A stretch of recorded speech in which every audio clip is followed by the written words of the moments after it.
Diketahui Majelis Hakim Banding menyatakan istri mantan Kadif Propam Polri Irjen Verdi Sambo Putri Chandrawati sebagai pemicu pembunuhan Brigadir J.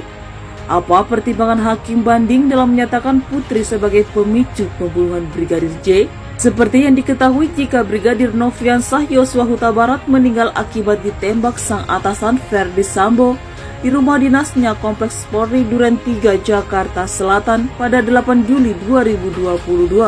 Lantas kasus itu terjadi awalnya disebut sebagai tembak-menembak antara Brigadir J dengan Barada Richard Eliezer karena diduga Brigadir J sudah melecehkan Putri Chandrawati.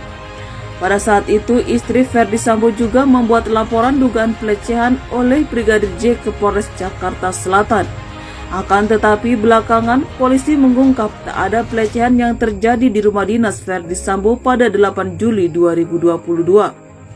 Selain itu, Majelis Hakim pada Pengadilan Negeri Jakarta Selatan yang mengadili istri Verdi Sambo menyatakan cerita pelecehan yang dialami Putri Chandrawati di Magelang tidak memiliki bukti valid.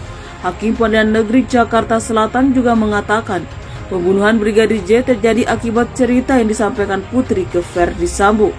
Sebagai informasi, Putri Chandrawati divonis 20 tahun penjara di Pengadilan Tingkat Pertama pada 13 Februari 2022. Tak terima, Putri mengajukan banding, dan hasilnya Majelis Hakim Banding menguatkan putusan Pengadilan Negeri Jakarta Selatan. Hukuman istri Sambo tetap 20 tahun penjara.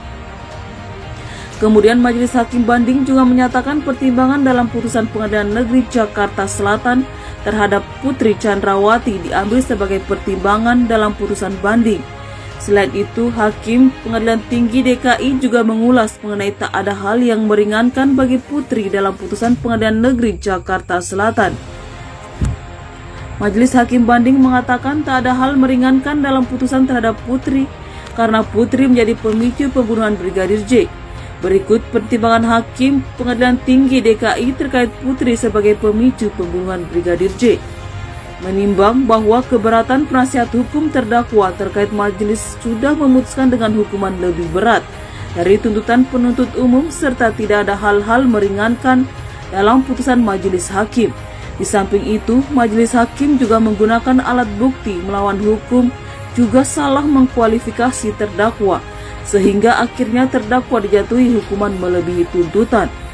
Hal ini dapat dijelaskan ultra petita ialah istilah hukum dalam hukum privat, sedangkan perkara ini merupakan ranah hukum publik, dan undang-undang membenarkan ada hukuman lebih berat dari tuntutan penuntut umum. Sedangkan dalam penjatuhan pidana yang sifatnya maksimal khususnya pada dakwaan primer 340 KUHP ini, tidak terdapat hal-hal meringankan pada diri pembanding terdakwa lantaran pada diri pembanding terdakwa inilah yang menjadi pemicu awal terjadinya tindak pidana dalam perkara akuo. Dalam perkara akuo, pembanding dalam hal ini terdakwa telah menjadi pemicu terjadinya perkara ini. Pembanding terdakwa tidak mencegah perbuatan yang dilakukan suaminya Verdi Sambo atau setidak-tidaknya mengingatkan untuk tidak melakukan perbuatan keji terhadap korban Yosua. Bahkan pembanding terdakwa atas suruhan Verdi Sambo malahan membuat laporan palsu tentang pelecehan pada dirinya ke Polres Jakarta Selatan setelah terbunuhnya Brigadir J.